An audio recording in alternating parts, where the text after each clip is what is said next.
501c3 organization. So we started a housing organization. And the funny thing about it was we initially wanted to go into the assisted living business.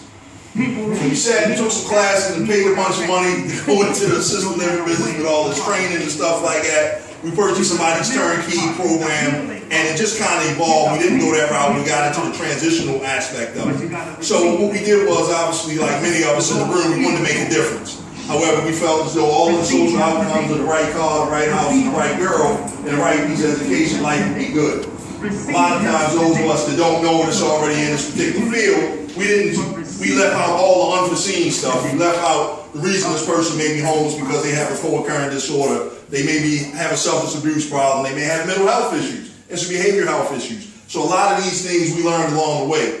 Now, as opposed to us steady bringing in the homeless demographic, we got into the reentry arena.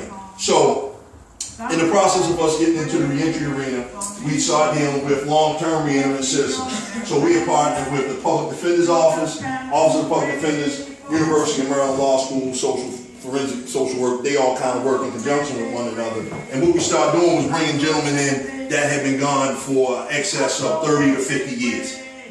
So you can imagine that. And on paper, this thing looked so good because it was a pilot project that kind of catapulted us to this position, or this aspect of our business. Basically, what this was going to do was, within 7 months, this guy was going to come home from being in prison for 35 years. Listen to this, for 35 years, you were going to have your benefits, you were going to have your Social Security, you were going to have your benefits, you were going to have your Social Security, and you was going to have your own house, and bam, in a matter of 7 months. Now, keep in mind that when you got out of prison, literally you didn't know that you weren't in a position where you just came from the last institution that you had been at for the last 20 or 30 years. So therefore, you didn't have a step-down process. So if a guy was in maximum security prison, you didn't step down from maximum to medium to minimum to pre-release to camp, or camp to pre-release. We literally cut you loose from where you've been at for the last 20 years, or the last 30 years. So imagine having your routine, your daily routine broken by just the decision to go home tomorrow, or the decision to say, I'm ready to go home next week. Now, keep in mind, when y'all pulled me in, and these were all of the lifers that had been pulled in that literally had life. They got sentenced between 70 and 81, and basically what that meant was they all got, and Kate, I got the dates right? I'm close? Yeah, I think 80 is the cutoff. But you're okay, correct, 80, 81. So basically all of these people literally were convicted by a jury and they were sentenced by a jury. So the Unger decision, which became the Unger decision, so basically Merle Unger got retried, but what happened was he had brought it up, and basically he didn't get released. However, hundreds of other people were eligible to be released. But again, keep in mind, these guys literally had a decision to say, they never told you when you was going to go to court, because a lot of times it wasn't a guarantee that you were going to get, the percentages wasn't 100% that you would get your freedom. So, that being said, we're partnered with those sanctions of the Public Defender's Office, University of Maryland Law School. So if a guy was indigent and he didn't have anywhere to go, he came into Casa. So one of the things that along the way that we're learning by trial and error is that it's a reason guys are homeless. All these things I mentioned before. Hi Teresa, how you doing? It's a reason these guys are homeless. The unforeseen issues of substance abuse, behavioral health, co-occurring disorders, mental health issues. So what we kept doing was we kept outsourcing these people to other programs or other providers. Now, fast forward, we got our first house, we got our second house, we're dealing with the Unger guys, we're dealing with long-term reentering citizens. And then also what we did at this point, we started getting houses until we got this baby that we're in right now. So Carlton told me, I got a house, I want us to take a look at it, and I'm sitting here saying I can't see the big picture of another house right now because we're dealing with this. And we came in here and we saw all these sprinkler systems and the fire alarm system and all the stuff that you see around you, and I'm steady elbowing Carlton like, you didn't got a piece of gold right here. So literally we done had this property for the last 6 months, y'all, and we ain't made a dime out of it yet, right? Or we haven't had an opportunity to help nobody, because in this process, when we thought veterans, we were thinking veterans, because we had the sprinkler systems, and the VA wanted everybody, from my understanding, to get a per diem grant, you had to have sprinkler systems and a whole bunch of all other structural things. And I kept saying, Carlton, I know a guy that we can contact, and I know he knows the VA. And I'm saying, it's Woody Curry. I don't know him, but I've been seeing him for the last 20 years at the South Baltimore Station, the Carrington House, and various programs throughout the city. So I knew his work. I didn't know him personally. So making a long story short, we wound up getting with another guy that I knew. And a lot of you all that don't know me, I'm a reentering citizen myself. Even though I've been clean 20 plus years, but again, I was in prison mentally for a long time before I got to prison physically. I really didn't have to stay with 3-4 years, and then I came home and I got myself together while I was in prison. So, in the process of us making connections, we were thinking VA with this house. So, a colleague of mine, my actually board president now, it's funny how life can take us so far away from what we once were. My board president, we were in prison together, and I knew that he knew our clinician now, Woody Curry. So he made a connection, and we literally contacted Woody, and Woody told, first thing came out of his mouth was, you know, you all will meet Woody in a minute. And Woody said, look, I ain't dealing with that. I ain't dealing with that. And we on the speaker, and Carlton steady shaking his head like, man, he ain't gonna help us, he ain't gonna help us. And first thing he said was, well, how many bedrooms y'all got? And I said, see, that's the first sign of, you know, because again, I guess he was like, I ain't dealing with the VA. We wound up meeting with Woody and was like, look, let's have a meeting. And, you know, we kind of told him what we had. And he basically said, look, man, I just wrote a program, evidence-based therapeutic medical behavioral health program, right? Evidence-based, let me be specific, evidence-based medical model of a 12-step program, a therapeutic community. Now, for those of you all that may not know what that is, you're about to find out once he explains it. But again, this was our process. So we met Woody probably about 6 months ago, and again, it just kind of hit the ground running. And those of you all that have never got a state program certified, I wouldn't wish that one on you in a million years, literally. It's a process. Well, Brother May, you know, it's a process. Now, keep in mind, in the process of us trying to get state certified, here's a property we haven't done anything with. We can't do nothing with it because we can't show the parents that we're running a program that we don't have. Now, it's one survey literally for the whole state. Now, one survey for the whole state. So the surveyor luckily is saying, look, you all, what you can do is email your stuff to me. Email your stuff to me, I'll look at it, and y'all probably on the list. There's about 40 people in front of you now. This was 6 months ago. So it's 40 people in front of us, and we submitted something, then she came back like, that's not enough, we gotta submit some other stuff in regards to policies and procedures, and we submitted our program, and we just thought all this was just gonna fall in line. Literally, it's a process, y'all. I'm gonna be very, very specific. Doing your own program, because a lot of people know they're working programs. However, nobody knows how to set one up that I bumped heads with. So again, it was an excellent learning concept for us in regards from a consultant perspective or whatever. But talk about the process. So what we started 6 months prior really didn't come to fruition probably until maybe 7 months later after that. So basically, it never even hit me until we literally hung our license on the wall last night of what we were certified to do. And I'm like, wow, we do have a program. This is a legitimate operation here, because we had never really put it up because we were just like, okay, look, we can show everybody. So I'm thinking about Dave. David asked me, well, you got this, you got that, you got this, you got that. And I'm like, yeah, Dave, I got it. We got our certification right here. And it's funny because Max Scovins from the Turk House, when he came over last week, he kept riding by and he apologized. He said, look, I rode by this place 3 times, because when the average person say they have a facility, they probably got a 3-bedroom house talking about it's a facility, right? He was like, man, I didn't know y'all had a real facility. So those of you all that kind of toured the facility, basically our administrative offices on the first floor. We have 2 other properties, so our goal is, from all our referral sources in the room, we literally got about 25 beds available right now. So if a person qualifies for our program, I'm gonna stay out of the clinician lane, but he'll tell you what the program requirements are. But we have properties already, and basically the whole goal is treatment. If you have any questions, treatment will be provided here. And therefore, if they don't reside here, treatment will be provided, so they will come in every day. So we can do everything from IOP, OP, outpatient, which is 6 to 9 hours a week, all the way up to PHP, which is 30 to 35 hours per week of intensive group therapy. That being said, again, I thank you all, and I'll turn the presentation over to Woody Curry.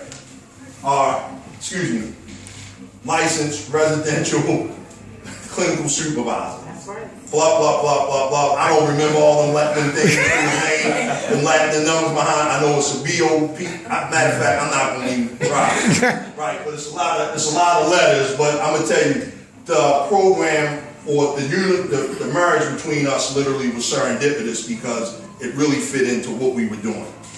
So again, I know a lot of stuff that he does. I know what we got coming in regards to 2016 or just this year in general in regards to us helping people. But see, I'm gonna tell y'all really quick, I've been sitting in meetings all week talking about reentry, talking about substance abuse and behavioral health. And I guarantee you, if you have not been a product of it, a lot of people don't have a clue of what are we talking about. So again, in your packets, it should be some version of a therapeutic community model. So therefore, some of us can read along, and whatever you don't catch, he'll explain the rest. So, Woody Perry, everybody. Okay. We go through a chronology of stuff just like Bonnie did and how this came to be what it is. Most of y'all know me. A lot of y'all been students, graduate students. They're my research assistants, and that's where I get my staff from, people that I already taught, because I know they know where I'm coming from. Most people in the field have no idea where I'm coming from, really, and that's literally the truth. I started, basically, I've been in this field for 40 years, okay? The first 25 years of my experience in treatment, I'm a graduate of Hopkins School of Public Health and Hygiene back in 1979. So my job was to look at the existing healthcare system, find out what the gaps in the system was, do the assessment, the research and everything, come up with an intervention, and design a program to fit the gaps in the healthcare system. That's from a federal, state, or city level. I worked for SAMHSA. My first project was for SAMHSA. It was a research grant and development program that would address addiction as far as youth was concerned. That was in 1975. And I opened up a program on Greenmount and 25th Street. It was called the Today Program, Treatment and Direction for Addicted Youth. So it was the first one to set up this synergism or this relationship between juvenile delinquency, substance abuse, and using the court as leverage. Okay, what the initiative was that if the kid showed that their delinquency could have been influenced by drug or alcohol use or whatever, or if the parents were using drugs and alcohol that contributed to the kid's delinquency, I had the authority to use the court as leverage to either get the parents into treatment or child protective services to take the kids out of the home. And that was a pilot project for SAMHSA. That became the Today Program, and that morphed into what I guess now is New Beginnings. I think that's what it turned into now. But it started off on the Greenmount program I designed there. Then after that one, I was on Mayor Schaefer's advisory council for mental health and addiction during the Schaefer administration. So that was before they built Harbor Place. And his thing was, the place where Harbor Place is now was Skid Row in Baltimore, for some people who don't know the history of Baltimore. The market was down there and everything else. So they had to clean out all of the transients, the homeless people and everybody else that habitated down around the market that lived down that way. So we gave them this old church over here on, it's still there. It used to be Volunteers of America. That great building at 1100 block Fayette Street. We called that the Primary Alcoholism Treatment Program. Now that was an act, that gave it a political cover. But actually what we used to do was drive around in the bus at night, pick the drunks up off the street, take them over to the church. The detox part was on the first floor. You laughed at Bobby. Yeah, I know. Me and Sonny good in them. Yeah. You give them some Valium, some Librium, let them shake it off and everything. We had a nurse practitioner that was there. And if anybody got into crisis, I could call Mercy. They'd send an ambulance, but we watch them, put them upstairs for a week or two. I had 2 blocks of houses down in Exeter Street, right down from Flag Court. So I hired all them hoodlums from down Flag Court to run the houses for me. Took all the drunks that I had in the house. Yeah, I mean, that's how you got to be resources. and so I had, Fat Larry and Potlow and all them running my houses down in Exeter Street. So if they got drunk, I just took them back up on Fayette Street, laid them down, gave some Valium, some Librium, some B12 drinks, let them get themselves together, put them back in the house, get them on the welfare, food stamps. I took my rent, the rent came to me. I took my rent money out of there, food stamp money, gave them the rest. They gonna do what they want to do with it, you know. And that was the first homeless intervention. That turned into, believe it or not, Holland's Place, which turned into Balboa Behavioral Health. That's how that evolved, okay? So after that excursion, I said, I'm getting out of this crap. I'm tired of doing it. So I went back out in the street and did some research. And see, because I had never had any experience with crack. Everything else, I knew. So I had to go find out how this stuff works, so I know I ain't dealing with that. So after I figured that out, that it's something I don't need to be messing with, I went on back. Start setting up programs.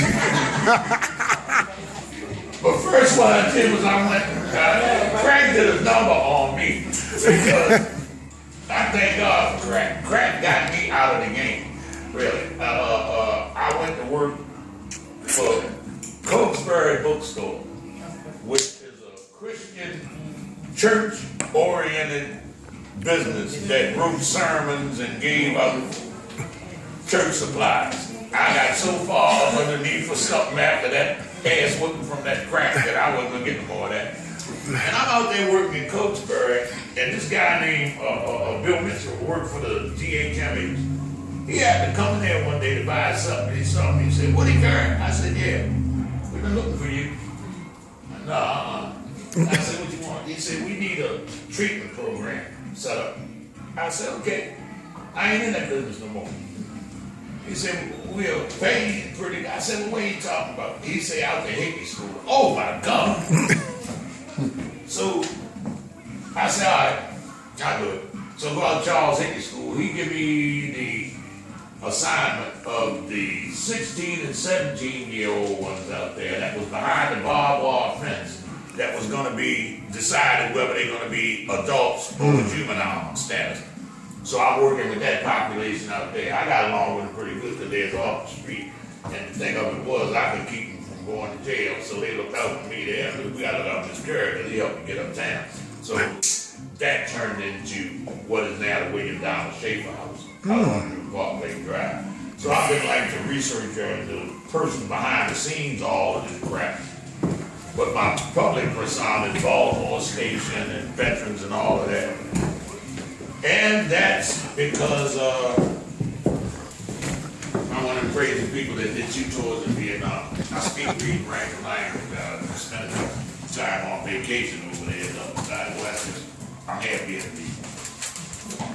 And that's where a lot of this treatment approach comes from. It's Eastern in its entirety. It's about direct experience. In the East, learning is based on direct experience, not words and ideas and concepts and all of that. That is not real.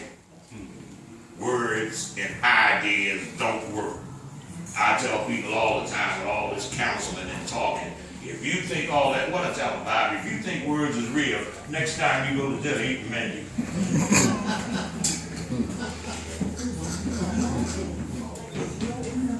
I watch the clients and how they get down.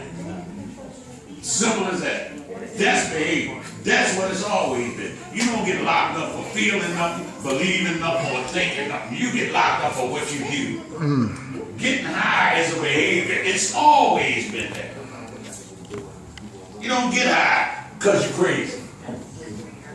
That's an opinion. People get high because drugs work. Now that's the answer to that. People get high because drugs work. People don't do crap that don't work. We might not agree with the method, but it works for the individual that's doing it. Now that's the reason why people get high, because drugs work. They wouldn't do it every day if it didn't work. They ain't got nothing to do with nothing else except they found something that works. So it's really a behavior problem. And people don't do what they think anyway. When y'all talk about drive movie, or do you just get in the car and do it? How much stuff do you thinking ain't got nothing to do with nothing? Thinking is memory. That's why people do the same thing over and over again. Left to their own devices, the only information any individual, whether they're addicts or not, the only information you got is your memory. You can't remember the future because it ain't happened.